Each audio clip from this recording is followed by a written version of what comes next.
Snow fell like silence thickening the world. It wrapped the wagon like a burial shroud, the wheels nearly hidden beneath the white. Chaska walked through it as if he belonged to it.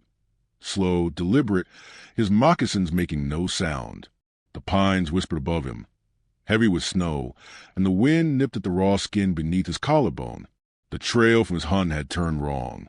He had meant to return to his fire and his solitude, but his mare had shifted uneasily near the old wagon, and then she had stilled, ears forward, watching.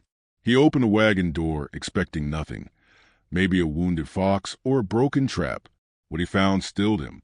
She was curled on the floorboards beneath old blankets, arms cradling not one, but two bundled newborns. Her dress was torn at the side, frayed at the wrists. Her hands were red with cold. Blood had dried at the edges of her hem. The babies were wrapped in thin muslin, pressed close to her, yet the woman barely moved. Chaska stared. A slow breath left him, vapor rising. This was no accident. No traveler had abandoned her here by mistake. This was a hiding place, a coffin with breathing ghosts. He stepped inside. Her eyelids fluttered when he touched her shoulder, but she did not start. She turned her face toward him slowly, like she'd already expected someone else.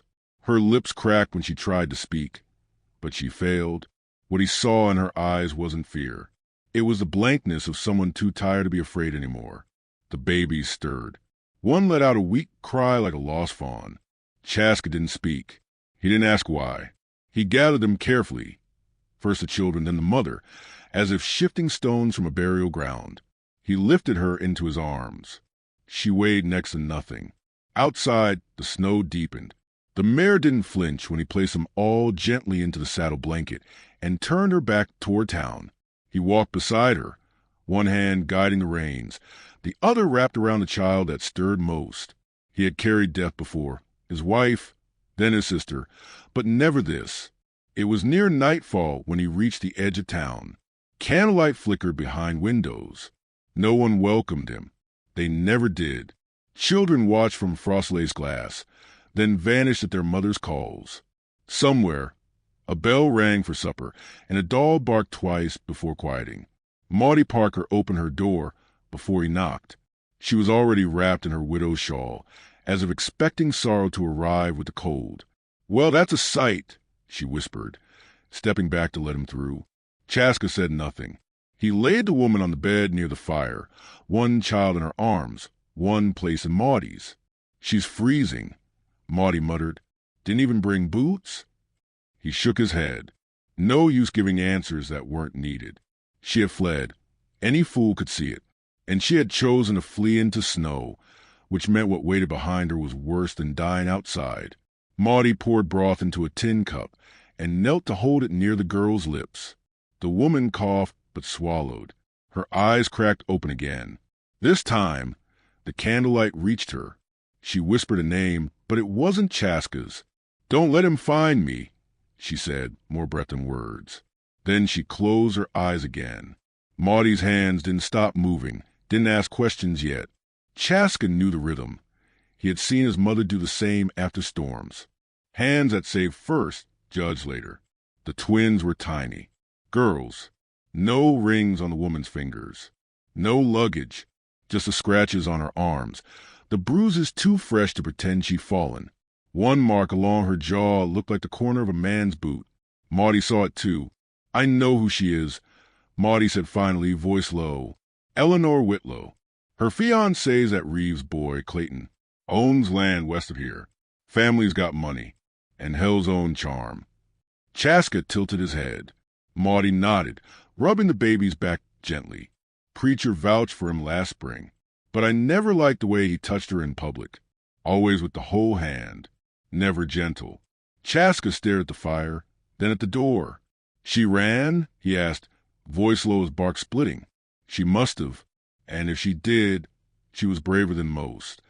The wind pressed hard against the windows then, rattling the panes like someone trying to get in. By morning, word had already spread. The Comanche brought in a woman, with 2 babes. Folks whispered she seduced him to escape her duties. Some said she was mad, that no good woman would run barefoot into snow with infants unless the devil whispered in her ear. Others muttered about Chaska, that maybe he'd taken her, that maybe he wasn't done with the old ways after all. He walked to the edge of town and back with firewood and stew supplies. He ignored the stares. When he returned, the woman was awake. She sat on the bed, one baby against her chest, the other in Maudie's cradle near the fire. She looked up as he stepped in, startled but not frightened. She didn't shrink back. "You found me," she said. Her voice was quiet, hoarse. "I found a wagon," he replied. Her eyes softened just slightly. "Were you looking for one?" He shook his head. "No." She closed her eyes a moment. "They're both girls. I hadn't named them yet. I didn't think we'd make it." Chaska walked over, crouched, and checked the swaddle. "You did." Eleanor looked down. Her fingers trembled as they brushed the baby's cheek. "Are you taking me back?" she asked. Not pleading, just asking. "No." A breath left her chest like she'd been holding it since before the snow fell. Outside, someone threw a stone at the side of Maudie's cottage. It hit the wall with a thud, then nothing. No footsteps. Just the sound of judgment walking away. Chaska didn't flinch. Eleanor's eyes flicked to the door. "He'll come," she said. "He always does." "Not yet," Chaska replied. He sat by the fire and stared into the orange. The woman drifted to sleep again. He didn't. The snow kept falling. It didn't ask questions. Neither did he. But he saw her anyway. Not just the bruises or the twins. He saw the way her hands had cradled them even while half dead. The way she hadn't begged him to take her anywhere, only not to be found. And that, he knew, was a kind of courage the town would never understand. So he kept watch. The snow had covered the truth. Yes. But that didn't mean it had buried it. The fire crackled in Maudie's hearth, throwing soft light across the room, but the warmth did not reach the bones of the town. Not really. It was the kind of fire that heated hands, not hearts. Eleanor sat by the window, legs tucked beneath her, like a girl who didn't know whether she was allowed to take up space. The babies slept swaddled tight, their breathing shallow and even. Outside, the town moved on. Wagons creaked, boots stomped in snow, and somewhere a bell marked the hour. But inside, time stretched in between each breath she took. Maudie stirred a pot of soup, thick with beans and salt pork. Chaska leaned against the far wall, arms folded. He hadn't said much since the night before. He didn't need to. His silence felt like a fence between her and whatever might come next. "I should go," Eleanor whispered. Maudie turned. "Go where?" "I don't know," she admitted. "Someplace where no one knows my name. Someplace that doesn't look at me like I'm to blame for breathing." Chaska's gaze shifted to the window. He'd seen the faces that morning. Eyes narrowing behind lace curtains, whispers passed across fence rails. A Comanche warrior walking through town with a settler woman and 2 babies. That was more story than most folks needed. Truth didn't matter once the tale had teeth. "You can't outrun shame," Maudie said, not unkindly, "but you can walk straighter through it." Eleanor looked down. Her hands were bandaged now. She couldn't remember the last time someone had wrapped them gently. "Clayton will come for them," she said. "Not me. Them. He'll dress it all up. Say I was sick. Say I wandered off.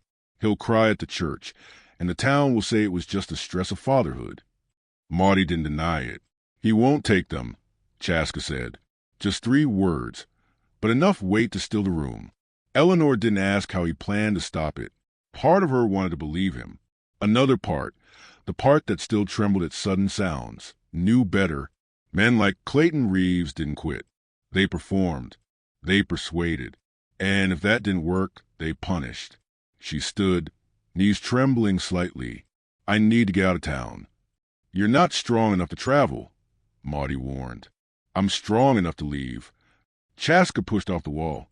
"There's a place." They left at dusk. The trail away from town curved behind a ridge, past a frozen creek, and through a thicket of bare cottonwoods. The air was sharp with the smell of pine and wood smoke. Eleanor rode in the wagon with the twins, wrapped in every blanket Maudie could spare. Chaska walked beside the mare again, glancing back only once, at the silhouette of town now small behind them. They didn't speak on the way. Words were broken to fragile trust that hung between them like frost clinging to pine needles. He offered her shelter. She offered no thanks. Gratitude felt too much like surrender, and she had surrendered too many times already. By the time they reached the clearing, stars had begun to bloom in the sky. Chaska's cabin stood near the tree line, a single-room, low-roofed, built with stone and salvage wood. Smoke still rose faintly from the chimney. "I didn't think you'd live out here," she said, stepping down. "I didn't plan to." He opened the door. The warmth inside was real, rough, earned, built from long winters and silence. She stepped into it like a stranger stepping into memory. The babies began to fuss. She sat on the cot and fed them, one at a time, her body aching, her mind drifting to old prayers she'd once believed. Prayers for husbands to be kind, for doors to stay unlocked, for bruises not to show. Chaska brought in the last bundle of firewood and crouched by the hearth. "Why did you help me?" she asked, the question come before she could stop it. He didn't look at her, just watched the fire dance. "Because someone helped my sister once," he said, "and she still died." Eleanor's breath caught. He added, "Sometimes it matters more when you don't get there in time. You carry it longer." She swallowed. "I was going to name one of them Ruth. For my mother." He nodded. "And the other? I didn't have a name yet. I didn't think I'd get that far." In town, the story twisted further. Sheriff Dent heard from the barkeep that Clayton had come to town asking questions. Soft ones, laced with charm. Said Eleanor was confused, that she'd had a breakdown, that he feared for her safety. "He's real convincing," Dent muttered, lighting his pipe. Maudie sat across from him, unmoved. "You know he's lying," she said. "I do. But you'll let him speak." "I'll let him hang himself with his own rope," Dent replied. "If the girl don't come back to town, I can't protect her. She's with someone who can." Dent didn't ask who. Back in the clearing, Eleanor tried to sleep, but her mind wouldn't still. Every creak of the wood felt like a footstep, every gust like a voice. The babies slept deeply, blessedly unaware. Chaska sat outside the cabin beneath the stars, wrapped in a wool blanket, sharpening a blade he hadn't used in years. Inside, Eleanor watched the firelight flicker across the rafters. She realized slowly that she wasn't afraid of Chaska. She wasn't even afraid of the dark. She was afraid of what would come next. "I used to think pain meant I was still alive," she whispered, though he couldn't hear her. "But I think maybe I was just surviving." Outside, the wind shifted. The night grew colder. Inside, her tears dried against her pillow before they could reach the blanket. Tomorrow, she would ask him if she could stay longer. Tonight, she just needed to know that no one else would knock. And the fire, though it didn't warm the town, kept her children from freezing. That was enough for now. Morning came quiet, but heavy.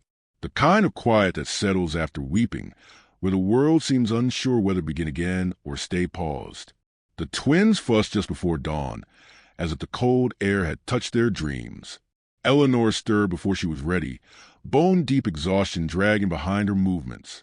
She reached for the nearest child, her fingers trembling, whether from weakness, memory, or fear, she didn't know, but she still reached. That mattered. She wrapped the child to her chest, held her steady, and exhaled into the little girl's crown like a whispered promise. The baby's warmth seeped into her skin. That small life needed her to be something other than broken. So she tried. Chaska was already outside. He'd gone before light. She heard the rhythm of the axe splitting wood. The thud echoed into the trees, regular and certain. It steadied her. It didn't feel like a man proving his strength. It felt like someone keeping his mind quiet. She understood that kind of rhythm too well. By the time she dressed both girls and laid them on the quilted floor, he had returned. He brought snow in with him, clinging to his shoulders like ash. "You need water?" he asked. She nodded, brushing her hair back. "And soap, if you've got it." He handed her a wrap cloth. From Maudie, the water was cold. It stung her palms, her face. She used it anyway. When she looked at her reflection in the iron pot, she barely recognized herself. Cheekbones sharp, skin yellow with healing bruises, lips pale, but her eyes were clear, no longer glassy with panic. "I think one of them's got a cold," she said after, kneeling by the babies. "She's breathing shallow." Chaska crossed the room. He knelt beside her and placed 2 fingers gently on the infant's ribs. Watched, waited. "She's strong," he murmured. "She breathes like someone who's had to learn fast." Eleanor looked down at her own hands. They were red from the cold water, still shaking. She rubbed them against her skirts. "I don't think I'm strong." Chaska stood. "You're alive. So you are." That day, she tried to do more. Fed the goats. Carried logs. Nearly dropped one when her grip failed. She cursed under her breath, ashamed. Chaska said nothing, but took the next log without correcting her, without stepping in. He let her try again. By midday, she'd set a stew boiling over the hearth. The set made the cabin feel more like a home than a hideout. While the stew cooked, she found a scrap of fabric in the corner trunk. Maudie had packed sewing needles. She began mending one of the baby's blankets, her stitches crooked but determined. Chaska returned from checking the snares, boots wet with snow. He paused at the doorway, watching her quietly, not as a man watches a woman, but as a man watches someone rebuild herself with string and breath. "You were married?" she asked suddenly, without looking up. He removed his coat and answered only after folding across the stool. "Yes." "What happened?" He didn't speak for a long moment. Then, finally, "The cavalry came for her people. She was visiting her sister's village. I didn't get there in time." Eleanor put the sewing aside. "I'm sorry," she said. "And meant it." He nodded. "She was buried in winter, same as now." "Do you think they're still with us?" she asked. "The ones who go—" "Sometimes," he said, "in the things we do different." She held her daughter closer and blinked down her grief. As dusk fell, clouds gathered low and heavy. Chaska built a second fire. The cabin was warm, but shadows curled in the corners like questions. Eleanor fed the babies one at a time. Her hand still trembled when she brought the cup to her lips, but she held steady for their sakes. Afterward, she stepped outside for air. The cold hit her hard, but it woke her. Pine needles glistened under moonlight. The snow was untouched, save for Chaska's earlier tracks. She breathed in and watched it fog in front of her. That was when she saw them. Boot prints. Not his. A second set, deep, wide, fresh. She didn't cry out, didn't run. She stepped back into the cabin, heart hammering like hooves in her chest. Chaska looked up at her face and understood without her saying a word. He stepped outside, studied the tracks. "Only one man," he said. He didn't come close, just circled. Eleanor backed toward the wall, her voice barely audible. "He's watching." "Maybe. I told you he would come. You were right. What do we do?" "We wait." He didn't say more. She didn't ask. That night, neither of them slept. She sat with a knife under her blanket. He sat with his back to the door. The fire burned low and quiet. In the stillness, one of the babies stirred, letting out a small cry. Eleanor moved to pick her up, hands shaking again. But she still reached. She always would. And Chaska, without a word, placed another log on the fire. They didn't speak of escape. They didn't speak of surrender. Just survival. And the warmth they were keeping alive. The sky bruised before sunrise. A steel blue stretch of cloud hung low over the ridge, and the snow had hardened the night, crisp with crusted ice that crackled under every step. Chaska stood outside the cabin with his bow in hand, eyes sweeping the tree line. He didn't need to track this time. The proof had come to them. The boot prints were back. Not yesterday's, softened by time, but new ones. They circled the cabin like a slow noose, dipping near the lean-to, lingering by the shed, and stopping just short of the window, where the crib sat inside. He followed the pattern silently, but his chest burned beneath his coat, not from cold, from knowing. Eleanor was already up, kneeling by the hearth. One twin suckled at her breast. The other lay swaddled by the fire, pink cheek turned outward. She looked up when Chaska entered, and she knew. He didn't have to speak. She could feel it in the way his jaw locked. He stood by the window, she asked quietly. He nodded. Her arms pulled the child tighter, as if that could undo the tracks. We need to go, she said. He'll come closer next time.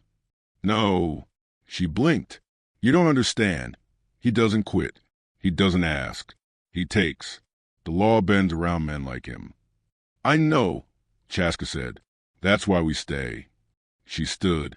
The baby fussed at the movement. Why would we stay here? Because the story changes when someone stands still. She didn't answer right away. She hated how much of her wanted to believe that, hated the part that leaned into him now like a sure, accepting tide. But she wasn't a girl who ran barefoot through snow anymore. She was the woman who kept waking up. Later, when the children were fed and the fire high, Eleanor walked into the yard herself.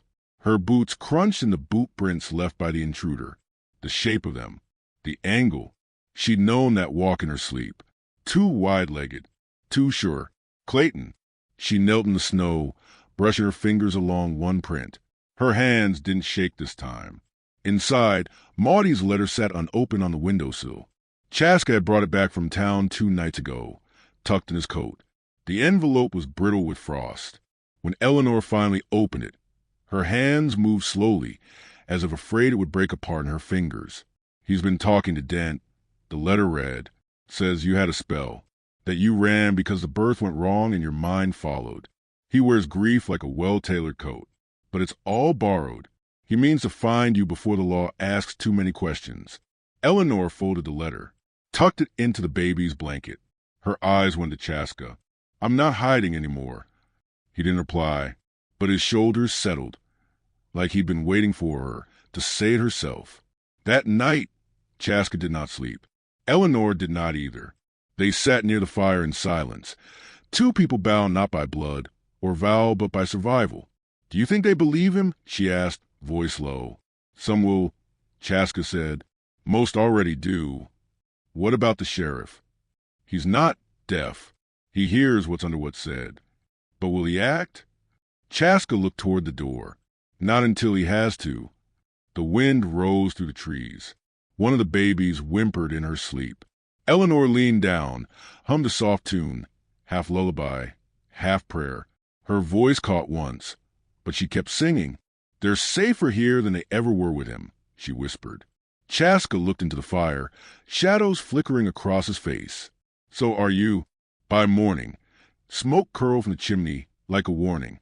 The tracks had doubled. 2 sets now. One pair of boots wide and deliberate. The other lighter, hesitant. Perhaps a hired hand. Perhaps a witness. Chaska checked the snares and left them all sprung, bait taken, but no game caught. A message. Eleanor waited at the cabin, not with fear, with fire. She had wrapped a shawl around her waist like armor, her hair tied back for once, no longer wild. The bruises on her jaw had faded to faint smudges, but the weight of them had settled deeper. She handed Chaska the knife. Keep it, he said. I want to, she answered. That day passed without event, but not without tension. Every knock of the wind, every creak of the roof made the breath catch in her throat. But each time it passed, and each time she breathed again. The girls cried less that day. Eleanor read them, the only song she remembered by heart. It wasn't meant for children. It was a hymn, but it sounded like truth. Though I walked through the valley, she couldn't finish it. Not yet. Chaska repaired the hinges on the cabin door, reinforced the latch. He didn't say it aloud, but the gesture was clear, not just protection. A boundary. This was their line. That night, after the fire dimmed, Eleanor spoke without turning. What if he comes and no one stops him? Chaska's voice was steady. Then he'll have to walk through me. She closed her eyes, then opened them again. Why would you do that? He took a long breath before answering. Because I buried someone I couldn't protect. I won't do it twice. The room held the words like something sacred. Outside, the snow began again. It came softer this time, as if reluctant, but it felt just the same. And in the morning, the boot prints would be back. Closer. The snow fell harder that morning. Fat, slow flakes that blurred the trees and made the world feel farther away. Eleanor stood at the window, arms folded, her shawl tucked tight around her waist. Behind her, the twins slept soundly in their shared crib, tiny fists curled like promises. She hadn't slept. Neither had Chaska. He sat sharpening a blade by the fire, calm as breath, though his eyes never left the door. The tension in the room didn't tremble, it pressed. Quiet, coiled, certain. The kind of quiet that came before a storm or a reckoning. The boot prints had returned again, closer than ever. One set had stepped right up to the wall, beneath the window. Whoever it was had stood there long enough to melt the snow down to mud. There were no more illusions. Clayton had found her, and this time he would knock. Eleanor didn't pace, didn't flinch. Her fear had burned itself out somewhere in a long stretch of these winter days. What remained was something sharper. Not rage, but readiness. Not hate, but a kind of justice. Maudie's note from the day before lay folded on the table. Sheriff Dent was coming. But whether he'd arrive before the damage was done, no one knew. Chaska stood, strapped the blade to his side, and slid the latch closed. "Whatever happens," she said, voice steady, "you don't speak for me." "I won't," he replied. "I want him to hear it from me." He nodded once. "He will." It didn't take long. The knock came just past noon. 3 heavy raps, then silence. Eleanor crossed the room slowly. She didn't look at Chaska, but she felt a move behind her, ready but still. She opened the door. There he stood, Clayton Reeves, dressed like the townsfolk loved to remember him. Pressed coat, polished boots, hat in his hand like he was mourning. His face looked tired, artfully so. Hair trimmed, voice calm. "Ellie," he said softly, like they were still courting. She didn't answer. "I've been looking for you. Thought maybe you'd gotten lost. After the birth. Well, folks said you weren't well. You ran, sweetheart." She didn't blink. "I didn't run. I left." Clayton's eyes flickered, just a hair. "I know things were hard, but we had a plan. A home. And those girls are mine too." "They're not. Not really. I fed you, clothed you. You think anyone else would have taken a woman with nothing and given her a name?" "I had a name before you touched me." Clayton's jaw tensed. He stepped closer, and Chaska's shadow moved behind her. "That it?" Clayton said, eyes narrowing. "You let him speak for you now?" "He hasn't said a word," she replied. Clayton's voice lost its polish. "You're confused, Ellie. You've always been dramatic. You think folks will believe you over me." She stepped forward. "I don't care if they do." A cry stirred from the crib. The sound cracked the stillness. But neither baby cried. Just a fuss, a tiny flutter, then silence again. Eleanor didn't turn. "You put hands on me the first month I moved in," she said. "You called it discipline. You locked me in the pantry when I was too sore to walk. You told the preacher I was resting." Clayton opened his mouth, but she stepped again. Closed now, close enough to smell the saddle soap on his coat, the lie in his breath. "I bled for 3 nights after you kicked me. You didn't check if the babies were breathing. You just told me not to ruin your good name." Something in Clayton broke. His smile slipped. "You think people care about your side of it?" he growled. "They see what you are now. Dirty, damaged, hiding behind a savage." Chaska stepped beside her. Eleanor didn't flinch. "Leave," she said. "Make me?" She didn't move, but Chaska did, in one smooth step. He placed himself between them, not aggressive, not loud, just present. Clayton sneered. "What are you going to do, war boy?" "Think you scare me." "I don't," Chaska said, "but she should." Clayton didn't understand the words until Eleanor stepped forward again and pulled a knife from beneath her shawl. "You don't get to be scared now," she said. Her hands didn't shake. Clayton looked down at the blade, blinked once, and laughed. "You think I care if you got claws now?" "I don't care what you care about." Then behind them, hoofbeats. Sheriff Dent rode in slow, rifle laid across his lap. He took one look at the scene, the man at the door, the knife, the woman with her shoulders squared, and didn't ask questions. Clayton turned. "You gonna arrest her?" Dent dismounted slowly. "I came to hear what the girl had to say." "I'm not a girl," Eleanor said. and I already said it. Dent looked at Chaska, then Eleanor. You press charges? Eleanor's voice was steel. No, I don't want a trial. I want him gone. Clayton stepped forward. This is my land. It isn't, Dent said. Not anymore. And if you step 1 foot past this tree line again, I'll see you jailed for harassment, or trespass, or just plain stupidity. Whatever I can get to stick. Clayton spat at the ground, glared at Eleanor. You'll come back when the world tires of pretending you're clean. I'm not clean, she said, but I'm not yours either. He mounted his horse, rode off without another word. No one watched him go. Inside, the fire was still burning. Eleanor leaned against the wall, breathing shallowly. Chaska stood nearby, quiet. The twins didn't cry. They stirred a little, blinked, then drifted back into whatever soft world they dreamed in. But Eleanor did cry. She didn't mean to, didn't plan to. But it came suddenly. Tight gasps, quiet sobs, not from fear but from release. All of it poured out.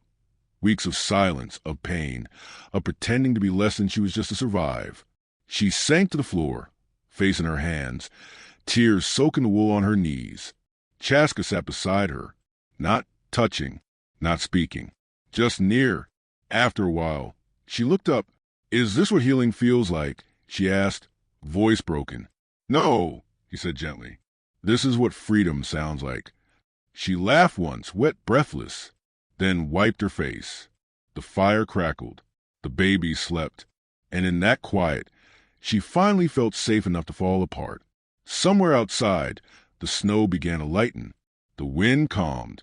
And inside, the hearth kept burning. Sometimes the world won't clap for your survival. Sometimes it won't even look.